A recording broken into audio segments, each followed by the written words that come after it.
Una jornada productiva y en estos ya avanzando esta mañana, y ya estamos con el doctor José Blois, y realmente veníamos hablando con el entrevistado anterior sobre cómo afecta en el sector de la ganadería la carga impositiva.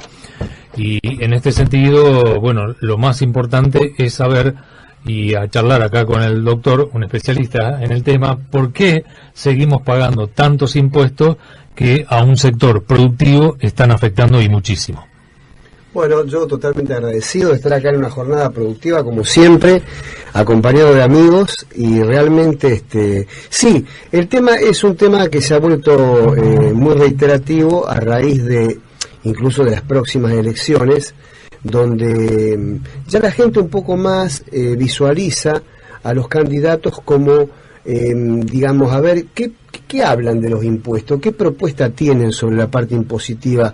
Y siempre en esto es bueno recordar, y este programa lo hace permanentemente, que el origen del impuesto, la génesis del impuesto, la creación de los impuestos, tiene que responder, por decirlo de una manera simple, a un catálogo de principios que están consagrados en la Constitución Nacional o que han sido creados incluso por la Corte Suprema de Justicia de la Nación, de los cuales no se puede salir ni desbordar.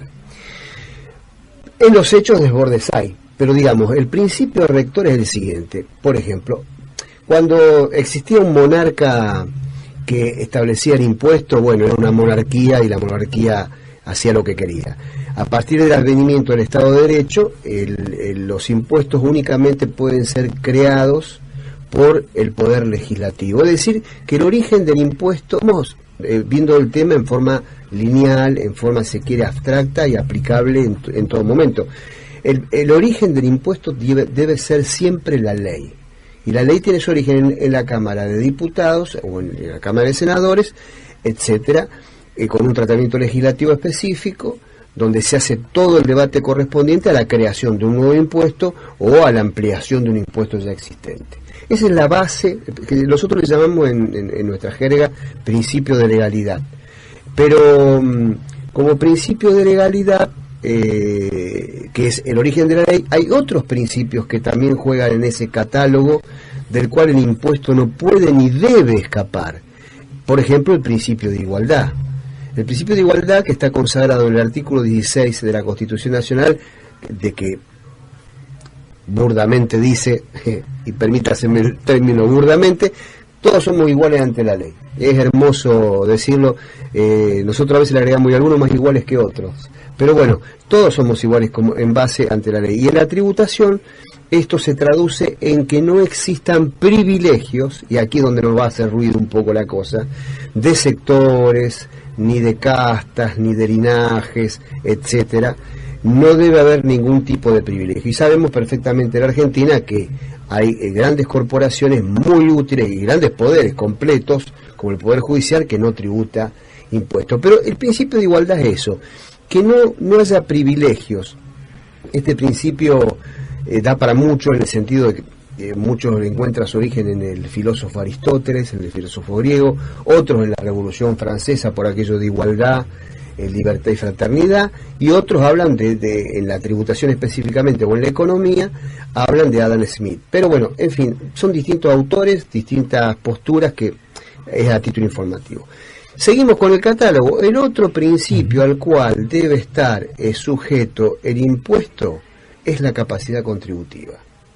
O sea, el individuo, el ciudadano, el poblador de un determinado lugar debe tener capacidad contributiva para pagar el impuesto. O sea, debe estar de acuerdo a su capacidad contributiva. Es decir, el impuesto no debe ir más allá de lo que genera el agente, que a nivel de materia imponible va a hacer una creación a través de su trabajo, de su esfuerzo, etcétera, para contribuir a los gastos de la nación a través del impuesto.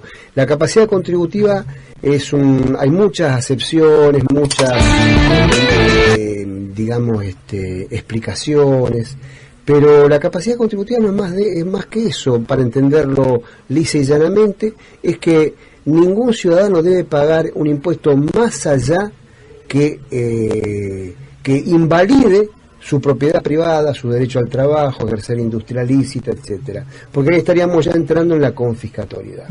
Y siguiendo esta temática, José, ¿tiene derecho, por ejemplo, en este caso el productor, que en estos últimos tiempos tuvo que abonar un tributo que fue sancionado por los legisladores y que el gobierno nacional lo promulgó a través de un decreto, que es las grandes fortunas?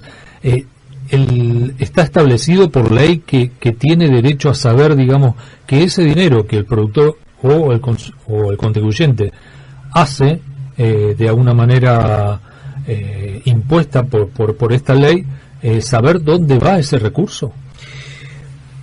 La pregunta es brillante, porque digamos, la Constitución no en ninguna parte del articulado de la Constitución Nacional se establece que, bueno, dice, se colaborará con los gastos generales, con el gasto público, con los gastos que lleve el Estado, la Nación. Hay miles de sinónimos que se le puede buscar, pero ninguno habla, dice, también se mirará. Ese es un aspecto nuevo del derecho tributario, muy poco explorado. Es decir, hacer lo que se llama, lo que en el delito de lavado de activos se llama ubicar la trazabilidad, es decir, el origen del fondo, por dónde pasó el dinero, etcétera, hasta dónde llegó. Eso se llama trazabilidad. Tiene un origen y tiene un fin. Yo creo que en el impuesto se está imponiendo eso. La gente va a imponer por sí sola, hasta que después se legisle o se profundice la legislación, es la trazabilidad, es decir, dónde llega el impuesto. Porque si no nos encontramos siempre con que cada vez tenemos menos seguridad. La vez pasada escuchaba un concejal, bueno, fuimos compañeros de estudio, no voy a dar el nombre, pero si no van a pensar que estamos desde el programa, pero él decía con criterio, bueno, él quiere a nivel de consejo acá en Rosario, él quiere formar una especie de comisión de seguridad donde tenga, digamos, centros de información barriales, que serían muy útiles por el momento que está atravesando Rosario, que es un momento de mucha inseguridad. Tocábamos el tema de la seguridad, precisamente por tu pregunta, respecto de a dónde van los impuestos. Bueno, por ejemplo, eso, vigilar, o sea, controlar que haya una... Para mí, uno de los instrumentos es la ley de publicidad de los actos de gobierno.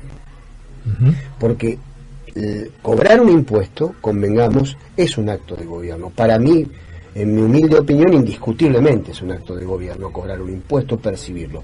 Administrar el impuesto a través de la AFIP también es un acto de gobierno.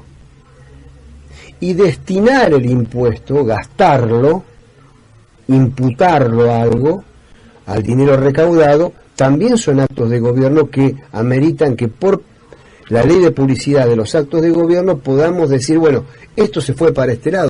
Nos hemos cansado de escuchar y hasta de probar y de saber que es cierto que se han destinado unas partidas que tenían una finalidad y después se derivaban a otra, que hacían caja por otro lado, y bueno, esto sería muy sano, muy higiénico a nivel político y a nivel legal, ¿no? Porque es el reclamo que hoy están haciendo a todos los que se están tirando como precandidatos o se presentan como precandidatos. Digamos, desde un sector productivo es el mayor reclamo, ¿no? Que baje esta presión fiscal impositiva. Ellos lo consideran como un ahogo. No es que no quieren pagar, sino que consideran que por ahí, aumentando un poco más el impuesto a las ganancias, se podría sacar otros tributos como para poder alivianar un poco al sector productivo y de esta manera tener mayor previsibilidad en el tiempo. Sí, la carga impositiva realmente es muy dura en la Argentina, muy dura. El otro día charlábamos un poco a raíz del tema del porqué de los paraísos fiscales, porque existen infiernos fiscales. ¿Y qué son los infiernos fiscales? Son aquellos lugares donde uno trabaja y paga impuestos de los que le guste. Un colega amigo tiene un trabajo publicado que él habla de 53 impuestos que nos percuten en forma cuasi permanente, algunos esporádicos, tal vez, por ejemplo, ganancias que se pagan por año, pero para los que tributan ganancias, ¿no? Pero el IVA lo pagamos todos los días, es continuo, es consumo. Entonces hay una carga impositiva muy grande y ya se hace intolerable para cualquier sector productivo. Entonces empiezan a buscarse las economías de opciones. ¿Por qué? Porque el productor está buscando, si se quiere, entra en una pelea de supervivencia, de sobrevivencia. Y en esa pelea de sobrevivencia es donde a veces recurre a cosas buenas y a cosas no tan buenas, pero un poco llevado por la situación.